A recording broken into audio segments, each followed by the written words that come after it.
Somewhere in the forgotten depths of Charleston Courthouse archive, buried beneath decades of water damage and neglect, there lies a birth record that should never have existed.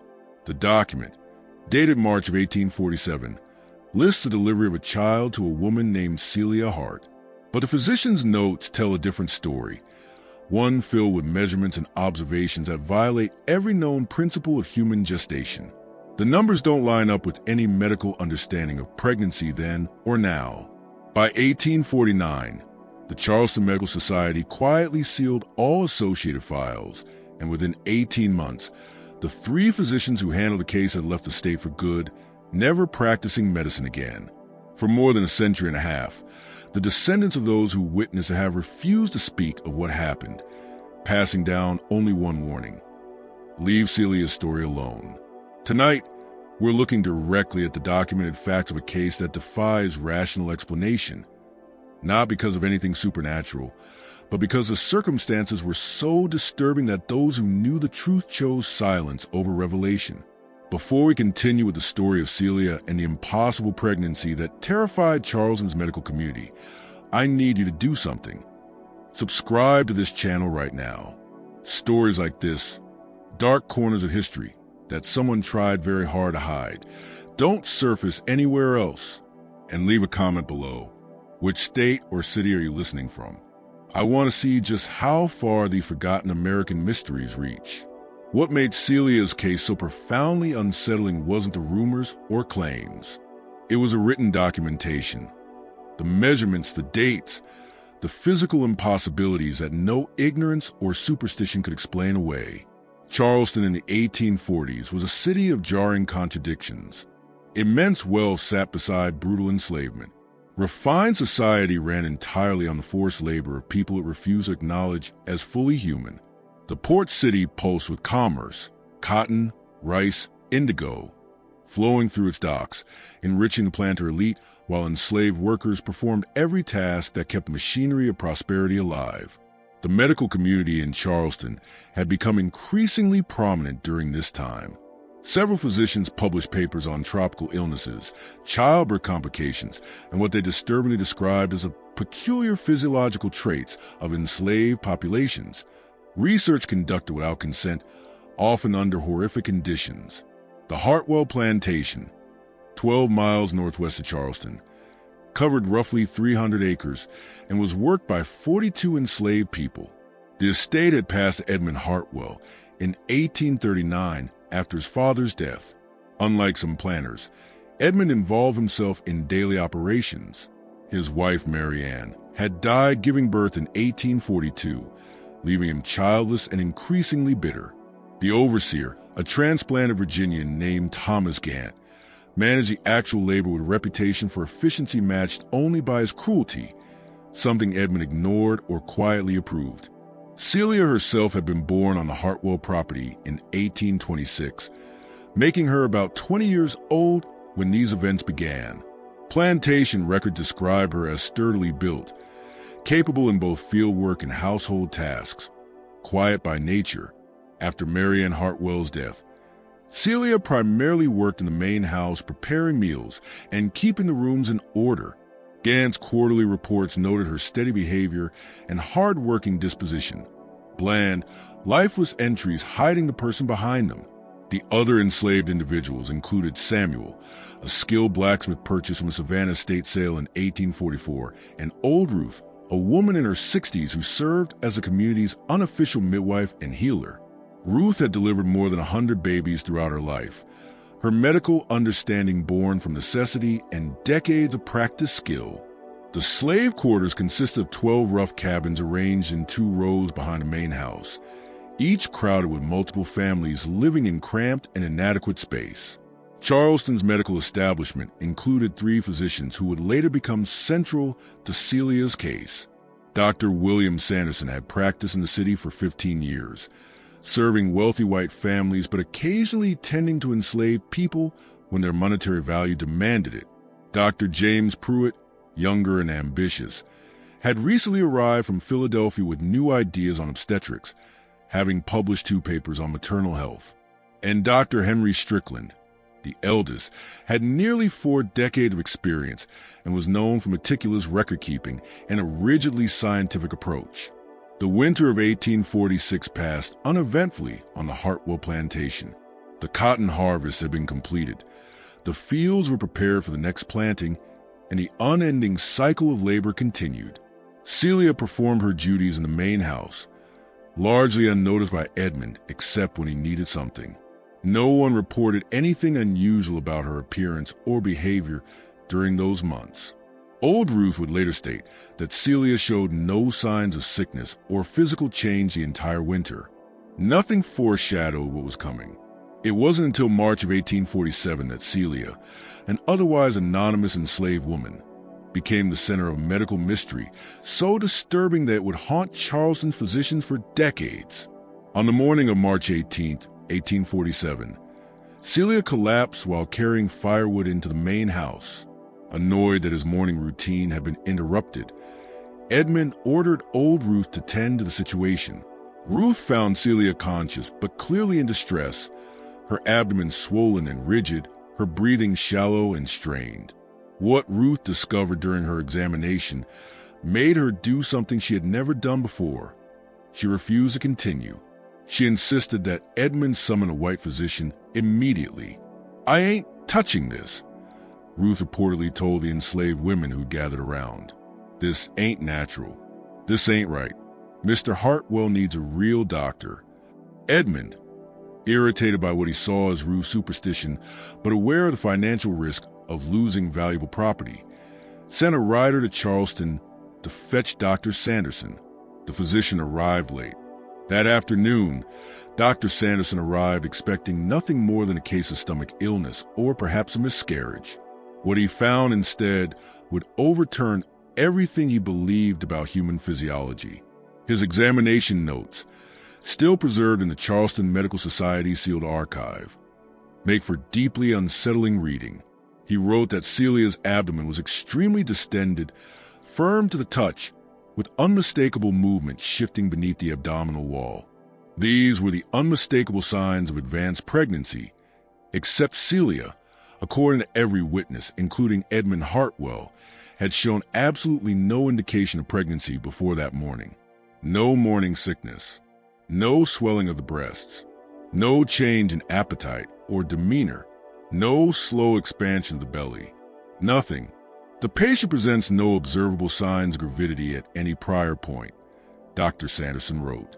Yet examination reveals clear evidence of advanced pregnancy, estimated at 7 to 8 months by abdominal measurement. This is medically impossible. A pregnancy cannot advance to such a stage without physical signs. Either Celia had concealed it by methods unknown to 19th century medicine, or something was happening that defied every principle the doctors knew. Dr. Sanderson called for a second opinion from Dr. Pruitt. Both men wrote down the same impossibility. Celia appeared to be in the late stages of pregnancy, yet had displayed zero symptoms until the moment she collapsed. The fetal heartbeat was strong, unmistakable through the stethoscope.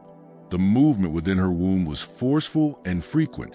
By all medical standards, she was carrying a healthy, nearly full-term child, one that had somehow matured without any of the usual signs. Edmund, who viewed everything through the lens of property and loss, asked the question any plantation owner would ask: when did this happen and who was responsible? But the answer only deepened the mystery. Celia insisted she had been with no man. Old Ruth backed her up, stating she would have known if any of the enslaved men had been secretly involved. In the cramped quarters of plantation life, no relationship, wanted or unwanted, remained hidden for long. Thomas Gant, the overseer, denied involvement and claimed Celia was lying. Edmund's own household staff confirmed he had kept his distance from enslaved women since his wife's death. "She says she ain't been with nobody," Ruth told Dr. Sanderson, "and I believe her. Something else going on here." Dr. Pruitt walked Celia through the timeline. If she was truly 7 to 8 months pregnant, conception would have occurred in late July or early August of 1846. Celia insisted she had been with no one at that time or at any time since. Plantation records showed no visitors, no traveling merchants, nothing to suggest an outside presence. Over the next 3 days, her condition worsened at an alarming pace. Her belly expanded so rapidly that the doctors grew frightened. Dr. Sanderson's March 21st note recorded, patient's abdominal circumference increased by 4 inches since examination 3 days prior. Unprecedented rate of growth. Fetus active, heartbeat strong. Patient in discomfort, but showing no contractions. No known medical explanation. Dr. Henry Strickland joined them on March 22nd, a physician with nearly 4 decades of experience and a reputation for trusting only what he could measure. He examined Celia independently. His findings matched the others exactly. She was undeniably pregnant. The fetus was healthy, but the timeline made no sense. In his private journal, he wrote, "I have attended more than 1,000 births. I have never witnessed anything like this. Either this woman has deceived every person around her by unfathomable means, or we are observing a biological impossibility. I favor the latter, though the mechanism is beyond me." The physicians discussed transporting Celia to Charleston for closer observation, but Edmund refused. He would not parade his property through the city. So the doctors remained on the plantation, documenting everything obsessively while waiting for labor to begin. On the evening of March 23rd, Celia finally went into labor. What followed ensured this case will remain a whispered legend in Charleston's medical history. Something that should never have occurred, and something none of the witnesses would ever fully understand. The labor lasted 14 hours, beginning just after sunset and continuing through the night into the next morning. Dr. Sanderson, Dr. Pruitt, and Dr. Strickland all attended, with old Ruth assisting from experience. The physicians recorded every stage with meticulous precision, as though they sensed posterity would need proof. Dr. Pruitt's delivery notes describe a birth that was entirely normal, except for one detail: the infant size. The baby girl weighed 11 pounds and measured 23 inches long. Large, yes, but within the realm of possibility. She appeared completely healthy, fully developed, crying with strength, her lungs functioning perfectly. Nothing about her showed distress or abnormality, except the timing. Only 3 days earlier, the doctors had estimated Celia to be 7 or 8 months pregnant. Yet this newborn had every marker of a full-term child: muscle tone, fat distribution, fully formed lungs, and a vigorous cry typical of a 40-week gestation. Dr. Strickland's notes read, "Infant displays characteristics of full gestational development: robust lungs, strong muscle tone, adequate subcutaneous fat. Yet our assessment 5 days prior placed the mother at approximately 32 weeks. Rapid progression suggests developmental acceleration incompatible with known embryological principles. Either their initial assessment had been profoundly wrong, an idea Dr. Strickland flatly rejected, given that 3 separate examinations agreed, or this child had developed at a pace incompatible with human biology itself. Presented with a healthy enslaved infant girl who would one day add to his estate's value, Edmund Hartwell showed no real interest in the medical impossibility behind her birth. He named the child Dina, exercising the full authority the law gave him, and ordered that Celia return to her duties as soon as she recovered. In his view, the matter was resolved, no loss of property and a future worker gained. But the physicians could not move on so easily. 3 days after delivery, Dr. Sanderson, Dr. Pruitt, and Dr. Strickland met in Strickland's Charleston office to review their documentation. They had the dates, the measurements, the simultaneous examinations, everything confirming the same inconceivable truth. Celia had gone from showing no signs of pregnancy to delivering a full-term infant in less than a week. "We must consider the possibility that we were deceived," Dr. Pruitt suggested cautiously. "Perhaps she bound her abdomen throughout the pregnancy to hide it. Women have used such methods before." Strickland shook his head. "I inspected her garments myself. No binding. And no amount of cloth could disguise a pregnancy so completely that her body showed nothing, not for 8 months. Her breasts would have changed. Her gait would have shifted. Her weight would have increased beyond the belly. Everyone on that plantation swears she showed no signs whatsoever until March 18th. Then what do you propose? Dr. Sanderson asked. That the child materialized in her womb over a matter of days? That human gestation can collapse itself into a single week? Such a conclusion would ruin our reputations. The three men fell silent, staring at documentation that should have been impossible to refute, each page describing events that should not have happened. They had witnessed something that shook the foundations of medical knowledge. And yet, if they published their findings, they would be mocked, perhaps stripped of their positions. Finally, Dr. Strickland offered a compromise. We submit a sealed report to the Medical Society. We present the dates, the measurements, our examinations, but draw no conclusions. Let future physicians, with knowledge we lack, determine what occurred. The others agreed. On April 3rd, 1847, they submitted their joint report accompanied by their original notes. 2 weeks later, the Society responded. The report would be accepted, sealed, protected, and never published. The Society's letter read in part, "The documentation is compelling, but the implications too extraordinary for public dissemination. Such a case, widely known, would invite sensationalism and undermine public confidence in medical science. The report will be preserved for potential future study." The physicians accepted the ruling, though uneasily. In a private letter to a colleague in Philadelphia, Dr. Pruitt wrote, "We have witnessed something beyond explanation, yet necessity binds us to silence.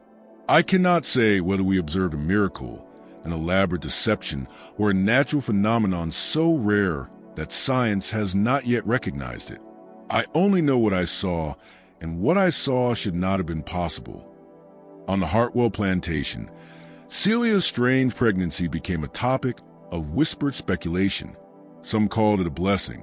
Others believed it carried darker implications. Old Ruth, who had refused to examine Celia during her collapse, kept her distance even after the healthy delivery. "That child ain't right," she told the other enslaved women. "Don't matter, she looked fine. Something wrong with how she came here." Celia herself recovered physically within weeks, but those close to her noticed a change. Once simply quiet and dutiful, she now seemed wary, withdrawn, fearful. She refused to speak about her pregnancy, insisting she had lain with no man and knew nothing more. True to his promise, Hartwell returned her to work in the main house. Baby Dina, or Denina, as some of the enslaved women affectionately pronounce it, was cared for during the day by others, as was customary.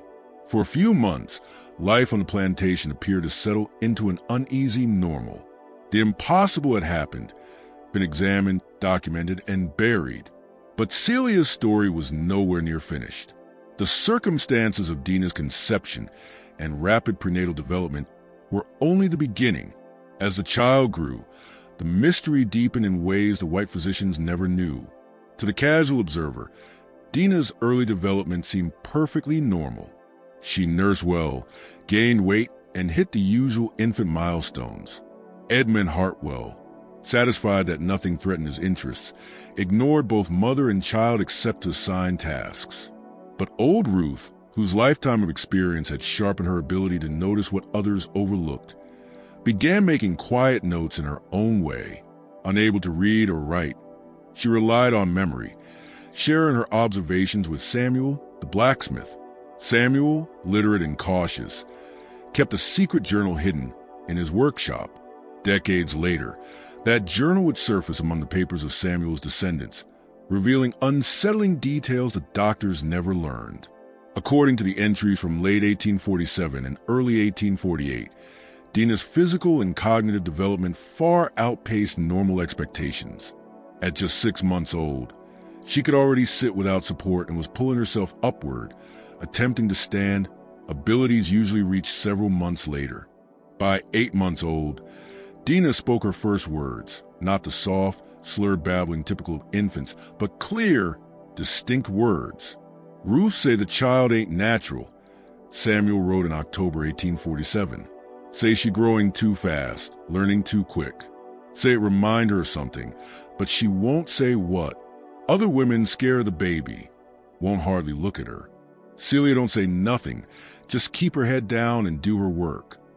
Such accelerated development might have been brushed aside as unusual, but still within the realm of possibility. Some children simply develop faster, but other entries in Samuel's hidden journal painted a far darker picture. The child don't cry like other babies, he wrote in December 1847. Ruth say she never heard a baby cry like that. Say it sound wrong, like something trying to sound like a baby, but ain't quite right. Women say they hear her making sounds at night, sounds no baby should make. Then came the incident that turned fear into open terror. In February of 1848, when Dina was about 11 months old, a 15-year-old enslaved girl named Grace was assigned to watch her while Celia worked in the main house. According to Grace's terrified report to old Ruth, Dina, who should barely have been toddling, was moving across the cabin floor with unnatural certainty, almost gliding rather than walking. When the child turned and looked at her, Grace felt a shock of such overwhelming rawness that she screamed and fled outdoors. That child looked at me, Grace told Ruth, as Samuel recorded. I seen something in her eyes, something that knows things, something that understands things no baby should understand. I ain't going near that child again. Those words spread quickly among the enslaved quarters. Thomas Gant, the overseer, took note of the workers' avoidance of Dina and dismissed it as superstition. He informed Edmund Hartwell that the Negroes got some foolish notion about the girl, but claimed it wasn't interfering with labor. Edmund, concerned only with discipline and output, instructed him to beat the fear out of them if it caused problems, but otherwise do nothing. Celia grew more isolated as the months passed. The women who once worked beside her now avoided her, slipping away from conversations when she approached. And Celia understood. She made no attempt to protest or argue. She seemed frightened of her own daughter. Caring for Dina became a mechanical routine, rather than an act of affection. Celia treat that baby like she's scared of it too, Samuel wrote in March 1848. Hold the child when she have to, feed her when she have to, but soon as she can put her down, she do. Never sing to her, never play, just do what she must and nothing more. This uneasy equilibrium might have continued, with the enslaved population quietly terrified and the white household oblivious, if not for a chance encounter that forced the mystery back into the open. In April 1848, Dr. Pruitt, the younger physician who had attended Dina's birth, visited a neighboring plantation. There he unexpectedly encountered Celia and her child near the road that bordered the Hartwell land. Curious about the infant born under impossible conditions, he approached. What he saw unsettled him immediately. At just over 1 year old, Dina displayed physical and cognitive development consistent with a 2-year-old. She walked with steady balance. She formed short, clear sentences. She solved small problems he posed to her with unsettling ease, and her proportions were subtly off. Dr. Pruitt struggled to describe it even in his journal. The child's limbs seemed slightly longer than expected. Her head-to-body ratio was advanced. Her facial features, though human, held an uncanny symmetry that made him uneasy. He wrote that night, "Were I not present at her birth, and did I not have the records before me, I would estimate her age at no less than 2 years. This cannot be natural variation. Her development is accelerating exactly as it did before birth. What process drives such impossible growth?" Driven by alarm, Dr. Pruitt contacted Dr. Sanderson and Dr. Strickland. All three agreed they needed a comprehensive evaluation of the child. They approached Edmund with their proposal, presenting it as a scientific opportunity that would enhance Charleston's reputation. Hartwell, pleased by the attention and wondering whether Dina's unusual development might increase her future market value, agreed. And so, on April 28, 1848, the physicians returned to the Hartwell plantation to examine the child who should not have existed. The horror in Celia's story was far from over. If this tale has you gripping your seat, share it with someone who loves the darkest corners of America's buried history. Smash that like button to support the channel, and make sure you're subscribed so you never miss stories like this. Now, let's continue. The examination took place in the main parlor. Edmund stood nearby, observing like a proud owner inspecting rare livestock. Celia lingered in the corner, her face blank, her posture rigid, her eyes low. The doctors arrived with measuring tools, developmental charts, and notebooks. Dina, 13 months old, stood 32 inches tall, weighed 28 pounds, and exhibited the neurological development of a child between 2 and 2.5 years old. Her progression had not slowed since birth. It had remained perfectly, disturbingly consistent, as her internal clock ran at double speed. Most remarkable, Dr. Strickland muttered while noting her vocabulary. The clarity of her speech is that of a child at least 24 months old, yet she is just over 1 year. But as their examination continued, the physician's initial fascination slowly curdled into unease.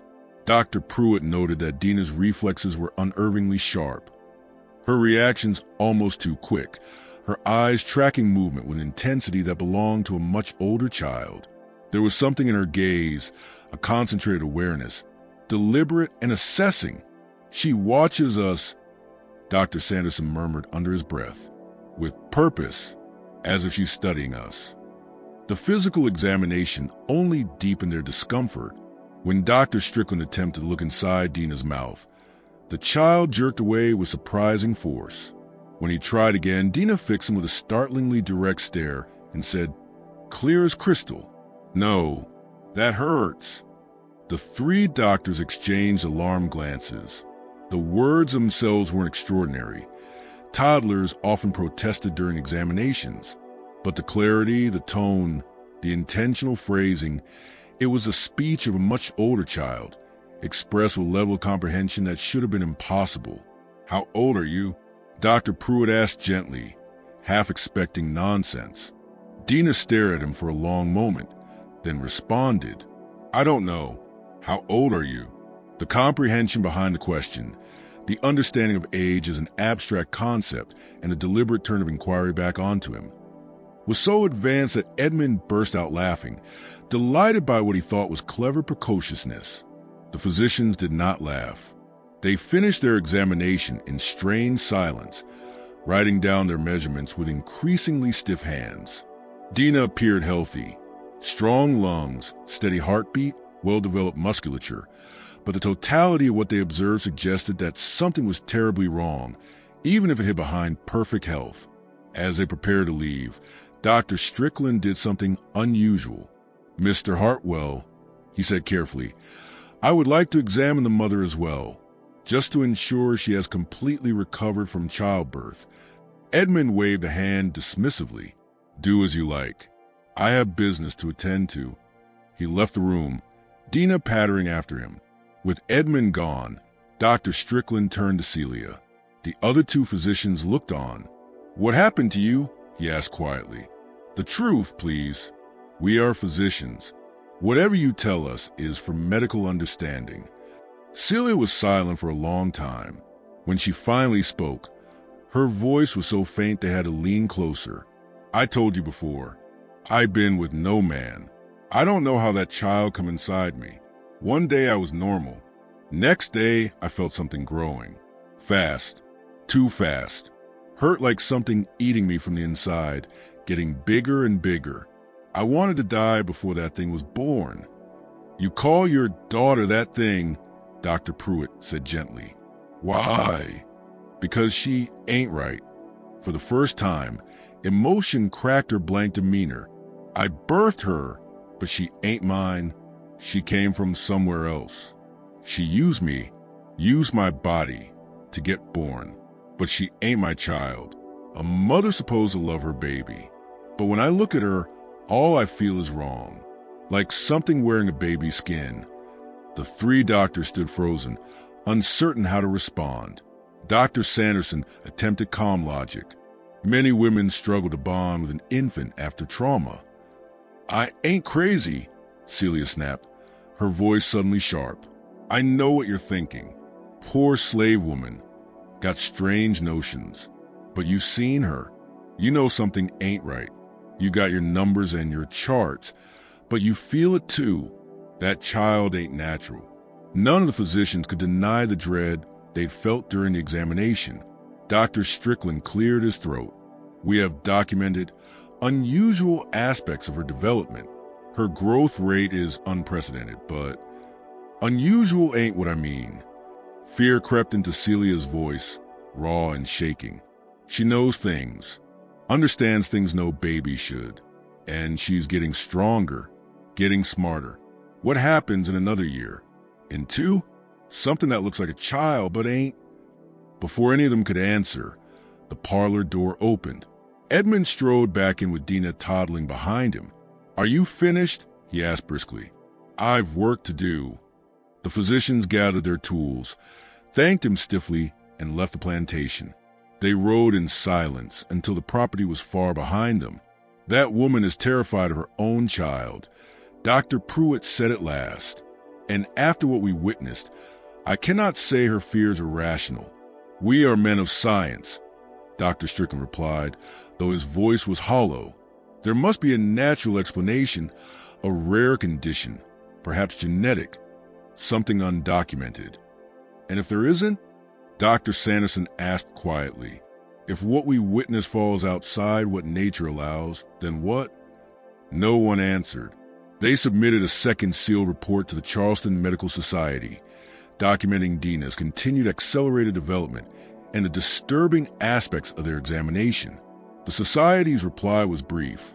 Continue observation if feasible. Do not discuss case publicly.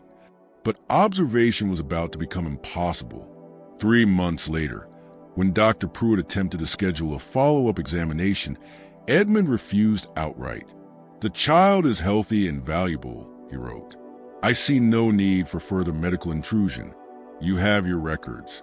Be content with that. Legally, the doctors had no authority. Dina and Celia were property. Edmund alone controlled access. Frustrated and uneasy, the physicians could only speculate from a distance. Meanwhile, Samuel's hidden journal. Samuel's journal entries from this period reveal a plantation sliding into quiet panic. Fear of Dina had not faded with time. It had deepened, spreading like rot through the enslaved quarters. Several workers began requesting reassignment to field labor, simply to avoid contact with Celia and the child. Thomas Gant, angered by what he dismissed as superstition, answered these requests with escalating brutality. The whip cracked more often that summer, not because productivity had fallen, but because he intended to beat the fear out of them. People scared, Samuel wrote in July 1848. Not just scared of the child, scared of what the child gonna bring. Feel like something bad coming, like a storm you can't see yet, but you know it's there. Ruth say the child gonna bring death to this place. Say she's seen it before when she was young. Won't say what she mean by that. In August 1848, Dina turned 17 months old.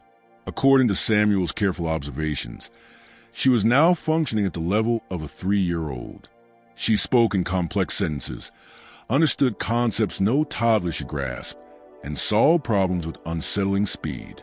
Worse yet, she had begun demonstrating a keen awareness of the plantation's power structure. The child knows she property, Samuel wrote. Know what that mean?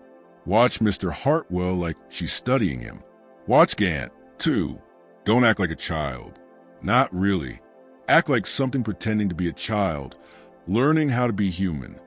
Then came the night that turned mystery into danger. September 3rd, 1848. Thomas Gant, drunk after an argument with Edmund over plantation accounts, stormed into the main house kitchen. What happened next came to light only through Celia's testimony and through the terrified whispers of those who heard the commotion. In his drunken rage, Gant cornered Celia and made advances she rejected. Enraged by her refusal, he struck her, his open hand cracking across her face hard enough to knock her to the floor. Dina, sitting in the corner, saw everything. Witnesses later said the toddler walked toward Gant with slow, deliberate steps. She looked up at him and said, in a cold and steady voice, "You should not have done that." Gant, startled, barked a laugh. "What you gonna do, little pickaninny?"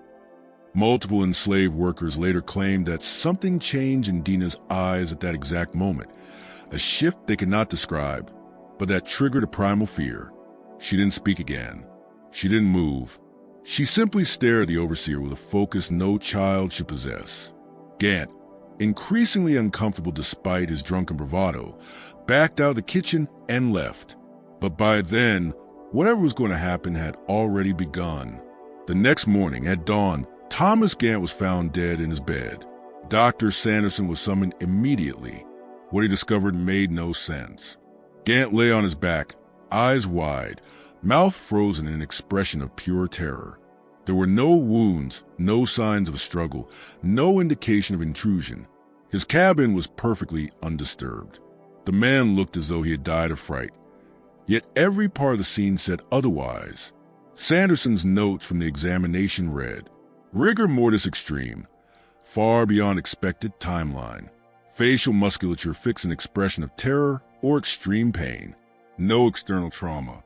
No poisoning indicated. Heart normal in appearance. Lungs clear. Cause of death unknown. Edmund, unsettled but determined to have answers, authorized an autopsy. Sanderson performed it in the tool shed, with Samuel assisting. Inside the overseer's chest cavity, the mystery deepened. Heart shows no signs of disease, Sanderson wrote. Organ appears to have ceased function suddenly, as though every electrical impulse stopped at once. No blockages, no abnormalities. This is inconsistent with any natural pathology. Edmund accepted the official ruling. Sudden cessation of heart function. Cause unknown. Natural death. He buried Gant in the plantation cemetery and began seeking a new overseer. For him, the incident was closed, but the enslaved community knew better. They knew about the confrontation. They saw the bruises on Celia's face. They heard Dina's cold voice. And now the overseer who struck her mother lay dead. His heart stopped with no explanation. His face twisted in terror. That child killed him. Old Ruth told the others bluntly. Don't know how, don't understand it, but she killed him. Soon as he hit Celia, he was dead. Just didn't know it yet. Fear, which had been quietly growing for more than a year, finally hardened into certainty. The enslaved residents avoided Celia and Dina completely, altering work patterns, shifting tasks, making excuses, anything to stay far away from the impossible child. And Celia, she withdrew even further into herself, going through her days like a shadow. She fed Dina, clothed her, bathed her, but she did it mechanically, without warmth, without love, without even looking the child in the eye for more than a heartbeat. She seemed less like a mother and more like a prisoner assigned to care for something she feared. Efficiency had replaced warmth in Celia's movements, but beneath that mechanical routine radiated a hopelessness that unsettled anyone who glanced her way. Samuel's journal from this time makes clear just how deep the fear had become. Nobody will say it where white folks can hear, but everybody know that child ain't natural. That child can kill. Rules say things like this don't live long. Say nature will fix what shouldn't be. But what if she wrong? What if that thing keep growing? Keep getting stronger? What it gonna be when it looked like a woman, but got the power to kill with just a look? Edmund Hartwell remained oblivious to the terror spreading among his enslaved workers. He dismissed their avoidance of Celia and Dina as the same foolish superstition he'd always ignored. He hired a new overseer, a North Carolinian named William Fletcher, and told him to maintain discipline at all costs.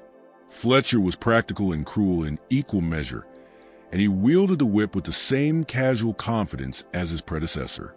2 months after Gant's death, in early November 1848, Dr. Pruitt encountered Edmund at a Charleston social event. Making polite conversation, he inquired about the child from the extraordinary medical case. Edmund proudly reported that Dina was thriving, growing rapidly, and talking with unusual clarity.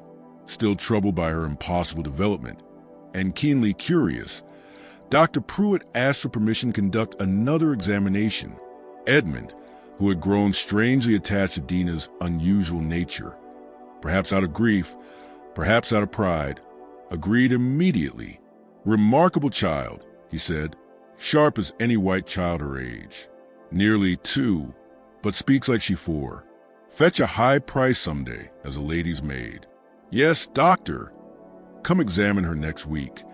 On November 12, 1848, Dr. Pruitt, Dr. Sanderson, and Dr. Strickland arrived at the Hartwell plantation once again.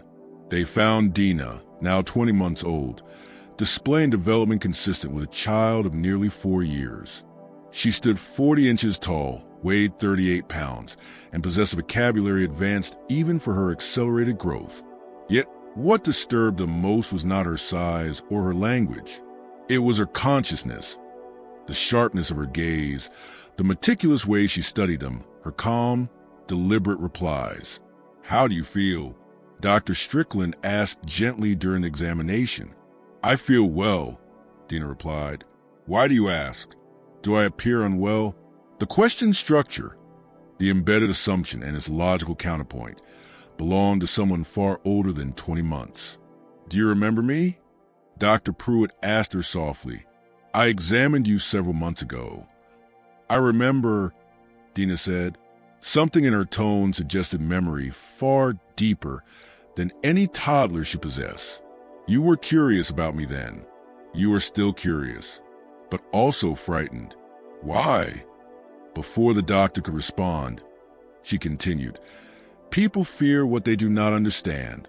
Are you frightened because you do not understand me, or because you're beginning to understand and what you understand frightens you?" The physicians had no reply. Dr. Sanderson cleared his throat. "You are very intelligent for your age." "Yes," Dina answered simply. "I am." No pride, no childish excitement, just fact. They completed their examination in an atmosphere of growing dread. Everything they measured confirmed the same impossible truth. Dina was developing at roughly double the normal human rate, physically and mentally. At this trajectory, she would reach the body of a 6-year-old by her 3rd birthday, 8 years old by her 4th. But more disturbing than her physical growth was her mind. Her reasoning, comprehension, and emotional awareness were far beyond even the most gifted children. What would such a mind be capable of? What would she become? Dr. Strickland pulled Edmund aside. "Mr. Hartwell, I must be candid. This child's development exceeds anything known in medical literature. Her cognitive progression concerns me deeply. I would recommend." "Recommend what?" Edmund snapped. "That I be troubled by an exceptionally intelligent slave child? Doctor, you astound me. She is healthy, strong, and clever. These are assets. She will be extraordinarily valuable." "Sir, I'm not sure you fully understand." "I understand perfectly." Edmund cut him off. "I have a rare and valuable piece of property. Whatever curiosity she represents to you, to me she represents opportunity. I see no danger, only advantage." The doctors left with their notes and their growing alarm, knowing they could do nothing. Legally, Dina was property. Edmund's decisions were absolute. They submitted their 3rd seal report to the Charleston Medical Society, this time including explicit warnings about the implications of Dina's mind. "We are observing a phenomenon without precedent," they wrote. "A human mind developing at extraordinary speed within a body aging at twice the normal rate. Her reasoning and comprehension approach adult levels. We cannot predict what such a being will be capable of as she matures, nor whether her development will continue to follow human patterns. We are witnessing the emergence of something we do not understand and cannot control." The medical society's reply was swift and uncompromising. "All documentation pertaining to this case is to be sealed indefinitely. The implications of the observed." The Charleston Medical Society's final directive was absolute. The phenomena described were too extraordinary, too unsettling, and too disruptive for public knowledge. All documentation was to be sealed indefinitely. No further examinations. No further reports. The case was officially closed. The three physicians, frustrated, disturbed, and powerless, accepted the order. They had no choice. But none of them could forget what they had seen. A pregnancy that had gone from invisible to full-term in days, a child who developed at double the natural speed, and a mind that was becoming something far beyond human understanding. Locked away in the sealed archives of Charleston's medical establishment, their notes remained, measurements and dates proving that the impossible had not only happened, but continued to grow stronger with every passing month. Celia, the one person who understood the truth in her bones, drifted through her days with the desolate calm of someone awaiting an inevitable ending. She cared for Dina because she had no alternative, but those who watched her saw a mother who lived in constant terror of her own child. She never sang, never played, never held a girl except when required. She met only the bare minimum of maternal duty, as if any additional closeness might invite disaster. Old Ruth, who carried knowledge from older generations, knowledge she rarely voiced, finally confided to Samuel the truth she had been holding back. "I seen something like this before," she whispered in December 1848. "Long time ago, down in the deep South on a sugar place, there was a woman, and she birthed a child that weren't right. Grew too fast, knew too much, did things that scared folks. Master tried to sell it, but nobody would buy once they saw it, so he tried another way." She paused, her eyes clouding. "The mother drowned herself and the child in the river. Said it was the only way. Said the child weren't really hers. That something else used her body to get born. Said if she didn't stop it, death would come to all." "What you saying?" Samuel asked, though dread was already rising in him. "I'm saying Celia's child ain't the first," Ruth replied. "And what happened last time? It ended in death. The mother knew. She knew the child had to die, and that she had to go with it. Couldn't live with what she brought here. And Celia?" Ruth lowered her voice. "Celia already dead inside, just waiting for her body to follow."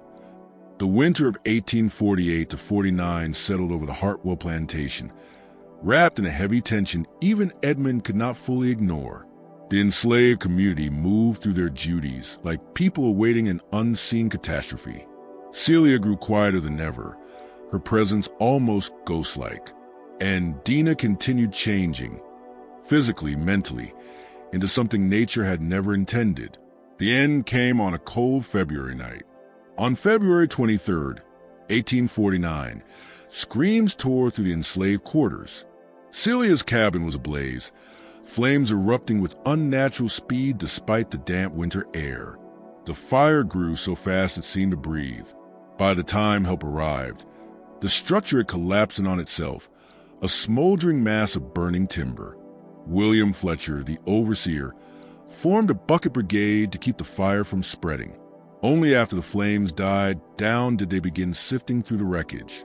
They found 2 bodies in the ruins, 1 adult, 1 child, burned so severely they could only be identified by size and position. At dawn, Dr. Sanderson was called to examine what remained. His official report, later sealed alongside the previous documents, tells a grim, carefully worded story. 2 bodies consistent with an adult female and a child of approximately 2 to 3 years. Severe thermal damage, but certain details made it clear the fire had not been a simple accident. The cabin door, witnesses said, had been barred from the inside, not latched, but barricaded with furniture pushed up against it. Inside the rubble, Dr. Sanderson found broken oil lamps scattered deliberately, suggesting accelerants had been used to spread the flames quickly and thoroughly. Most disturbing of all, Celia's body, identified by a metal bracelet that survived, was found lying down, not near the door, not in a position that suggested escape. The child's body was found beside her, also still, as though neither had attempted to flee. Sanderson wrote with careful restraint. The evidence suggests deliberate action.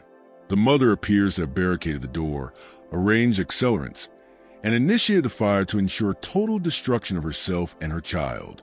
Whether the child was alive or deceased at the time cannot be determined. However, The position suggests no effort to escape, inconsistent with normal behavior. Enraged at the loss of valuable property, Edmund demanded an investigation. Fletcher responded with vicious interrogations, lashing out with the whip, but no conspiracy surfaced. The enslaved community united in their silence, claiming they had been asleep until the screams. But Samuel's journal, the truth he could never dare speak aloud, reveals a different understanding. Ruth says Celia done what had to be done. Say she couldn't keep living knowing what her child was. Say the girl getting stronger and smarter, and soon she'd bring death to all of us. Say Celia gave her own life and her child's life to save the rest of us. Ruth says Celia was brave, that it takes a certain kind of strength to do what she did. I don't know if that's true. I just know they're both gone now, and the fear that had been hanging over this place for 2 years finally lifted, like a dark cloud moved off us, and we can breathe again. When Fletcher questioned old Ruth about whether she knew Celia planned to set the fire, she kept silent at first. Only when the whip was raised did she speak, choosing her words with care, revealing nothing provable, yet leaving hints for those who understood her meaning. Celia had been troubled in her mind, she told him, been troubled ever since that child was born. Woman who carry a burden like that, she don't think right. She see things that ain't there, fear things that can't be real. Maybe she got confused in the night and knocked over a lamp. Maybe that all it was, a confused woman and a terrible accident. Fletcher, hearing what he wanted to hear, accepted the explanation. He recorded the fire as accidental, caused by a mentally unstable woman mishandling a lamp. Edmund, with no legal recourse against a dead enslaved woman, accepted the verdict. He had lost property, yes, but not enough to mourn for long. The 3 physicians, Sanderson, Pruitt, and Strickland, learned of the deaths through the newspapers. They met privately, each man wrestling with the same impossible memories from the previous 2 years. Perhaps it is for the best, Dr. Pruitt said quietly. We were observing something that should not have existed. Now it's ended. Is it ended? Dr. Strickland asked. Or have we simply seen one instance of phenomenon that may appear again? We documented an impossible pregnancy and development that defied natural law. If it happened once, Dr. Sanderson shook his head. We will never know. Our notes are sealed, our observations dismissed as too extraordinary for credibility. The society wants us forgotten, and perhaps they are right. Some knowledge is too dangerous to chase. By March of 1849, all 3 physicians were preparing to leave Charleston. Dr. Pruitt accepted a position at a hospital in Philadelphia. Dr. Sanderson retreated to his family home in Virginia and left medical practice behind. Dr. Strickland retired completely, spending his remaining years managing investments and refusing all discussion of his medical career. None of them ever spoke publicly about the case that consumed them and nearly broke them. The sealed reports gathered dust in the archives of the Charleston Medical Society. Their extraordinary claims never reviewed, never verified, never challenged. The measurements remained. The impossible gestational acceleration, the unprecedented cognitive development, the disturbing behavioral observations. But the world moved on, unaware of the documents locked away by men who could not bear to face what they had witnessed. Samuel continued writing in his secret journal until 1863, when he seized his chance during the chaos of the Civil War and escaped northward. His journal, found decades later among his descendants' belongings, became the only first-hand account from those who had lived closest to the horror, those who had seen Dina's growth day by day, those who had watched Celia with silent dread, those who knew what Edmund Hartwell never truly understood. The Hartwell plantation survived for another 15 years, until Edmund's death in 1864, just before Sherman's march tour through the region. The property was eventually sold, divided, and rebuilt.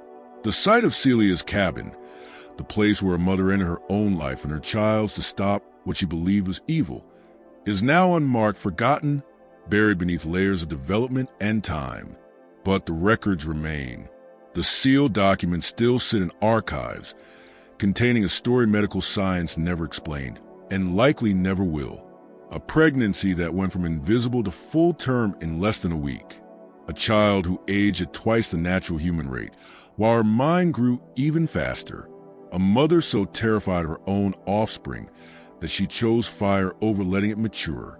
And 3 physicians who documented everything with clinical precision before fleeing from their own discoveries, unable to reconcile them with what they believed possible. Was Celia's pregnancy the result of some unknown biological condition, a rare genetic mutation beyond anything modern science has cataloged? Was her fear the product of trauma? Or did she perceive something real that the physicians ignored? Was Thomas Gant's death, his face locked in terror, pure coincidence? Or did Dina play a role, subtle but deadly? Did Celia commit a deliberate murder-suicide? Or did a tragic accident truly ignite the flames? The official record says the truth died with Celia in that February fire. And perhaps that is how it must remain. Some mysteries do not resist explanation because the truth is unreachable, but because the truth would be unbearable. This story reminds us that the human body still holds secrets we cannot fully explain, that the boundaries of biology are wider and stranger than we like to admit. It shows the danger of assuming we understand all that nature is capable of. Some phenomena sit in the space between the natural and the impossible, beyond our science, beyond our expectations, beyond our comfort. What do you think? Was every truth revealed? Was Celia right to do what she did? Or did she destroy an innocent child out of fear? Leave your theory in the comments below. If you enjoyed this story and want more dark historical mysteries like it, subscribe now, hit the notification bell, and share this video with someone who loves tales that challenge everything we think we know about the past. I'll see you in the next video, where we uncover another forgotten chapter of American history, one buried for reasons just as unsettling as this.